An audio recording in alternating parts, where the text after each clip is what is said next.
Buongiorno da Sicilia 24, i titoli. Questo non è amore, ad Acireale la campagna della polizia contro i femminicidi, a Sicilia 24 la denuncia di una vittima di stalking. Mafia, 2 omicidi ad Adrano per la supremazia del clan Sant'Angelo commessi nel 2008, arriva la svolta, 4 le persone arrestate. Stiamo rischiando di far scappare i turisti, i troppi casi di violenza a Palermo allarmano, Asso impresa. Catania sporca, la CGIL in un dossier denuncia i ritardi dell'amministrazione Trantino, il sindaco replica, gli spazzini ci sono, lavorino e non vadano al bar. Isole minori, la Siremar aumenta le tariffe dei traghetti, 20% in più sotto Natale, a febbraio altri rincari, sindaci sul piede di guerra chiedono un incontro al ministro Salvini. Combattere con la bellezza e il fare, la povertà educativa e l'abbandono scolastico, a Catania 50 i minori protagonisti, ragazzi impegnati anche in lavori di falegnameria. Calcio, Catania in campo al Massimino contro Corotone per gli ottavi di finale della Coppa Italia di Serie C, sarà a turnover. Michele Zeoli entra nello staff della prima squadra.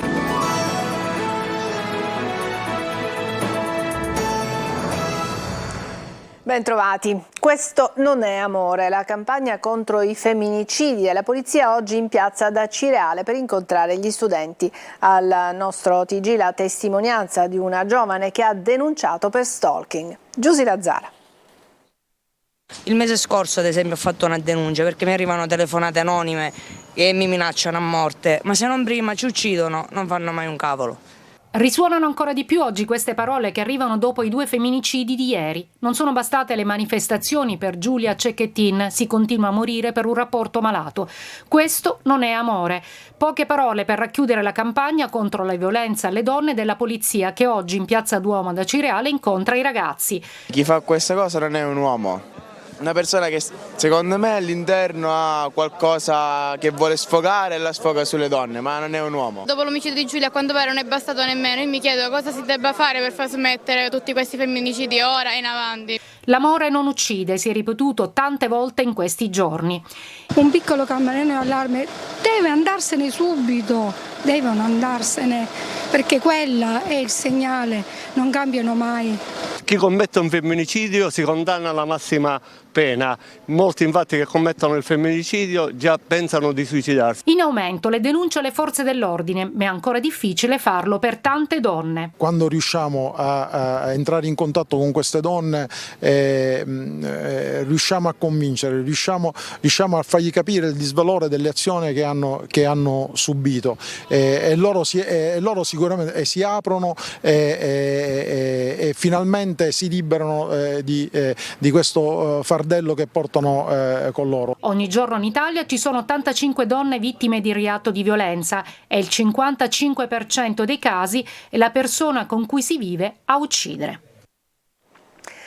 Ad Adrano 4 persone sono state arrestate per 2 omicidi avvenuti nel 2008. La svolta è arrivata grazie alle dichiarazioni di alcuni collaboratori di giustizia. Tonino De Mano.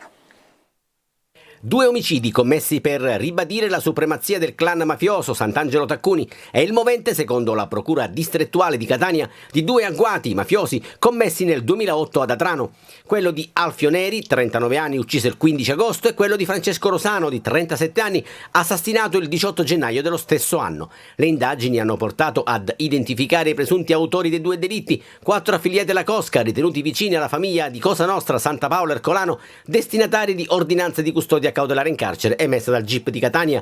Il provvedimento è stato notificato a Giovanni Sant'Angelo e Antonino Bulla, entrambi di 40 anni, e a Salvatore Crimi di 37 e Alessio Samperi di 38.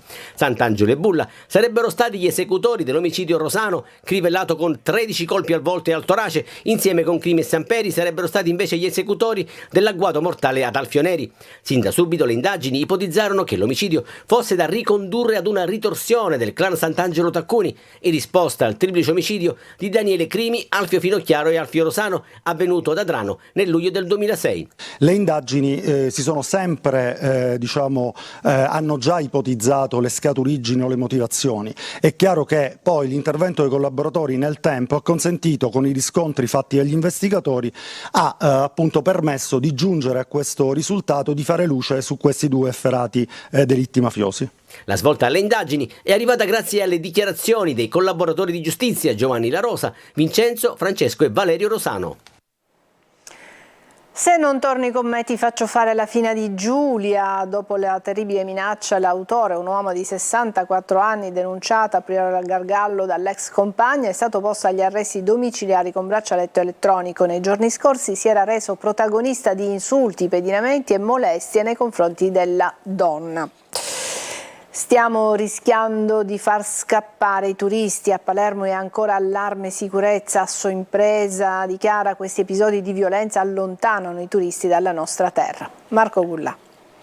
Così facciamo scappare i turisti, è l'allarme lanciato da Assoimpresa sui tanti episodi di violenza che si registrano a Palermo ogni settimana. Dalle risse a Sferacavallo alla mala movida, con 2 agenti della polizia municipale aggrediti qualche giorno fa in via dei Chiavettieri. Il timore dell'associazione di categoria è che tutti questi episodi possano incidere sul flusso turistico in vista del periodo natalizio. La Sicilia e Palermo si sta giocando il proprio futuro sul tema turistico. Vogliamo diventare attrattivi, vogliamo diventare una destinazione turistica, però dobbiamo assolutamente fare i conti con quella che è la sicurezza del nostro territorio e quindi questo naturalmente potrebbe anche scoraggiare flussi turistici in previsione del Natale o del Capodanno. Episodi di violenza che secondo Assoimpresa sono collegati alla mala movida. Assistiamo ogni sera ormai a episodi di fiumi di alcol dopo le 10 di sera, risse, droga, fuochi d'artificio tutte le notti e dopo mezzanotte assistiamo a episodi di criminalità ancora più spinta come furti con scasso nelle vetrine di esercizi commerciali. Bisogna intervenire urgentemente, le istituzioni devono assolutamente fare la propria parte con regolamenti certi, anche con l'ausilio e con l'uso delle forze armate e perché no anche dell'esercito. La Guardia di Finanza di Trapani ha arrestato 4 marsalesi che operano nel settore del commercio dei carburanti. Nell'inchiesta ci sono anche 200 indagati. Le accuse sono di associazione per delinquere finalizzata al contrabbando di prodotti petroliferi. E a Palermo confiscati beni per 300.000 euro a Giovan Battista Calabria, di 54 anni, accumulati dall'uomo in maniera illecita fingendosi finanziere. Catania sporca, c'è un dossier della CGIL che sollecita l'amministrazione trantina ad un confronto. Il sindaco replica: gli spazzini ci sono, lavorino e non vadano al bar. Tonino De Mano. O lavorano, non si possono permettere di spazzare per un'ora e mezzo e poi passare il loro tempo a prendere il caffè. Non ha usato mezze parole il sindaco Enrico Trantino, che è intervenuto su Telecolor. A Focus ha sottolineato l'importanza del servizio di spazzamento delle strade, che molte volte però non viene effettuato a dovere. Anzi, sono tanti i cittadini che al nostro numero di WhatsApp 342 74 55 005 denunciano l'assenza degli operatori ecologici. Risultato: strade e marciapiedi sommersi di rifiuti in centro ed in periferia, immagini che mortificano una città che per il Natale si accende ma che al tempo stesso rimane sommersa di spazzatura.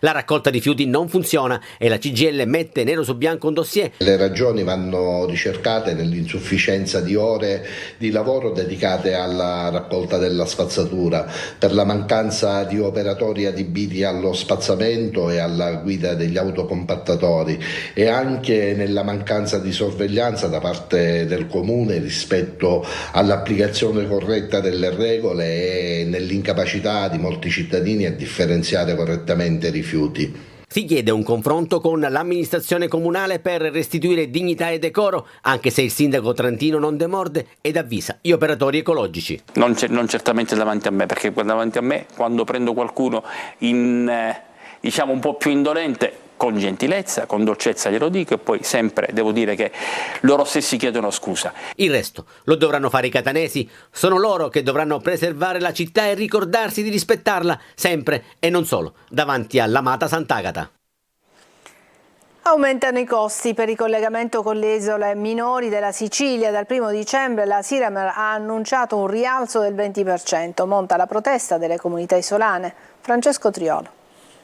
Tempo di rincari per i collegamenti con le isole minori della Sicilia. Dopo l'emergenza scattata per il rischio di vederli interrotti, adesso l'allarme è per un doppio aumento di prezzi che potrebbe penalizzare ancora di più l'economia delle piccole isole. Ad annunciare i rincari è stata la compagnia di navigazione della Siremar. Dal 1 dicembre scatterà un aumento del 20% per i collegamenti con Egadi, Eolie, Pelagie, Ustica e Pantelleria, ma per febbraio è in programma un altro rincaro del 10%, un ritocco in alto del listino sia per i passeggeri che per auto e mezzi commerciali.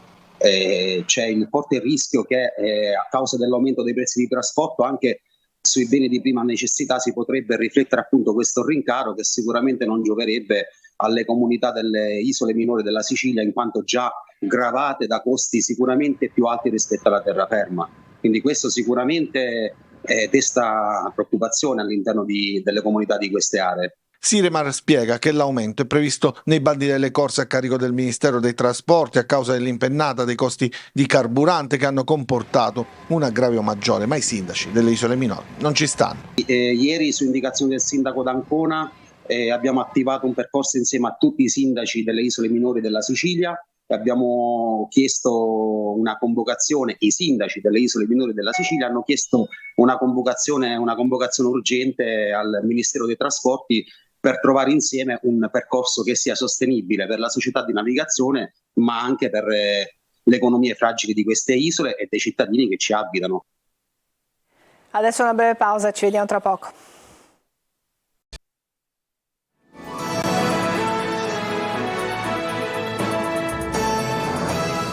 Seconda parte di Sicilia 24. Sanzioni per alimenti non tracciabili e per occupazioni di suolo pubblico sono state emesse a Catania nei confronti di 5 ristoranti di via Plebiscito controllati da una task force composta da carabinieri, compresi militari del NAS, agenti della polizia e personale dell'ASP. In particolare in un locale sono stati trovati oltre 400 kg di carne equina priva di tracciabilità e in pessimo stato di conservazione, che sono stati sequestrati e per i quali è stata avviata la procedura di distruzione. E ora le tensioni all'ARS, con la maggioranza che ieri è andata sotto sul bilancio consolidato. Sentiamo il commento del collega della Sicilia Mario Barresi. Non è un bel segnale per il governo Schifani quello arrivato dall'ARS ieri pomeriggio. Il centrodestra è andato sotto sul bilancio consolidato, che è uno strumento squisitamente tecnico. 5 deputati di maggioranza erano presenti ma non hanno votato. Fonti della maggioranza tendono a minimizzare, ma è chiaro che i mal di pancia ci sono e il contesto è quello di una sorta di resa dei conti. Non a caso qualcuno addebita il flop di ieri anche alla rabbia della DC di Totò Cuffaro, che si è presa una bella vendetta rispetto a Forza Italia, che gli aveva sbattuto la porta in faccia sulla alleanza per la lista alle europee. Il clima alla vigilia della sessione di bilancio che si apre fra poco non è dei migliori, e con le opposizioni molto battagliere. L'obiettivo di approvare manovra e legge di bilancio proclamato dal governo Schifani e dall'assessore Falconi in particolare rischia di diventare un terreno minato. In tutto ciò, giusto per non farci mancare niente, Fratelli d'Italia ripresenta la cosiddetta norma salva ineleggibili e sana la posizione potenzialmente complicata di 3 deputati meloniani e di 1 di Cateno De Luca. Il presidente Galvagno propone di metterlo all'ordine del giorno aprendo una finestra nella sessione di bilancio. Non ce n'è di certo bisogno, visto che siamo nelle settimane decisive per provvedimenti importanti. Combattere la povertà educativa attraverso la bellezza e il fare. Nel quartiere Cappuccini di Catania 50 i bambini coinvolti. Emanuela Corsi. Librerie, panchine, tavoli in legno sono le opere realizzate dai giovani del quartiere catanese Cappuccini sotto la guida di 2 architetti, 2 progettiste e dei loro storici educatori. Una piccola falegnameria sociale che fa parte del progetto Di Bellezza si vive, che a Catania si propone di combattere la povertà educativa attraverso la bellezza e il fare. Il progetto sperimenta in 5 ambiti, che sono la famiglia, la scuola, gli spazi di vita, gli spazi culturali e i mondi digitali, e all'interno di questi 5 ambiti che rappresentano il quotidiano di ogni ragazzo noi abbiamo cercato di portare un'idea innovativa di scuola.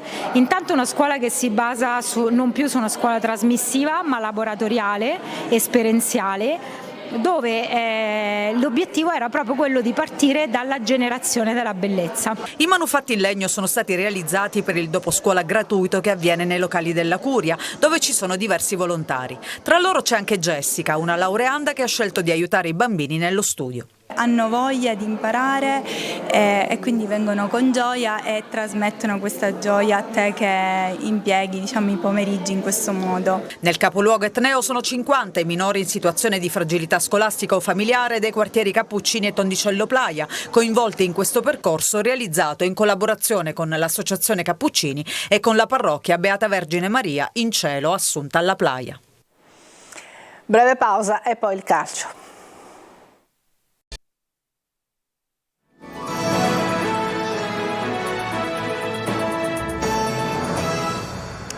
Eccoci al calcio. Catania in campo alle 18:30 per la gara contro il Crotone, valida per gli ottavi di finale della Coppa Italia di Serie C.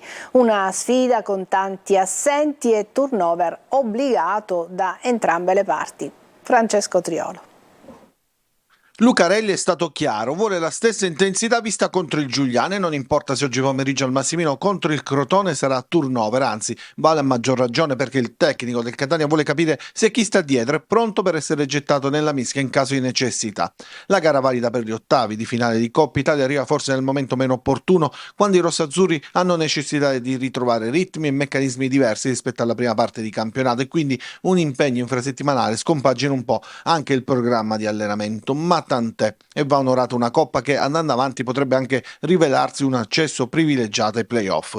Lucarelli, che dovrà fare a meno del febbricitante Chiarella e dei convalescenti Ladinetti e Rizzo, confermerà il 4-2-3-1 ma cambierà diversi interpreti. Tra gli uomini attesi nell'11 titolare il portiere Livieri, assente da tempo per infortuni, i difensori Rapisarda e Mazzotta, i centrocampisti Zanellata e Deli, quest'ultimo da schierare trequartisti e almeno 2 tra gli attaccanti De Luca, Bocic e Sarao, quest'ultimo squalificato per un turno in campionato e quindi indisponibile domenica contro la Virtus Francavilla. Problemi di uomini anche per il Crotone, che arriva al Massimino senza diversi titolari, assenti Del Rico, Vitale, Gigliotti e Bove, indisponibili anche Leo, Dini, Felippe, Giannotti e Vutai, ben 5 i ragazzi della primavera convocati da Zauli. È una gara secca, chi vince passa, calcio d'inizio alle 18:30, l'arbitro è Grasso di Ariane Irpino.